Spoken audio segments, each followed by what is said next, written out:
My name is Bani. నేను నార్మల్గా medical coding join అవుదామని చెప్పి ఇన్స్టిట్యూట్స్ అన్ని చూశాను.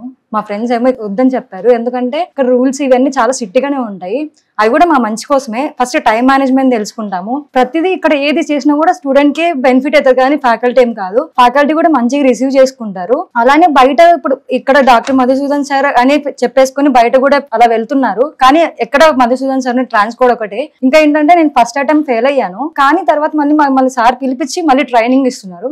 ఇక్కడ మేము 6-8 hours ఇక్కడే కూర్చొని డైలీ ప్రాక్టీస్ చేస్తున్నాము. నాకు ఈ మంచి ఆపర్చునిటీనే ఇచ్చినారు సార్. చాలా సపోర్టివ్ గా ఉంటారు. నాకు ఎగ్జాంపుల్స్ ప్రతి ఒక్క టాపిక్ కి చాలా ఎగ్జాంపుల్స్, రియల్ టైమ్ ఎగ్జాంపుల్స్ తీసుకొని చెప్తారు. ఎంతగా అంటే మనం ఆ టాపిక్ గురించి చాలా నేర్చుకుంటాము. ఇఫ్ ఇన్ కేస్ ఏదైనా క్వశ్చన్ మనకి ఆ క్వశ్చన్ మనం ఎప్పటికైనా కోచ్ గానీ ఏమైనా బైహార్ట్ చేయకూడదు. సార్ ఒక క్వశ్చన్ చెప్తున్నాడు, దానికి మొత్తం ప్రాసెస్ చెప్తాడు. ఆ క్వశ్చన్ కాదు ఇంకా దాని నుంచి ఒక 4-5 క్వశ్చన్స్ మనం నేర్చుకుంటాం. ఎప్పటికైనా కానీ మనం ప్రాసెస్ నేర్చుకోవాలి కానీ కోర్స్ మాత్రం నేర్చుకోవడం యూజ్ ఏమి ఉండదు.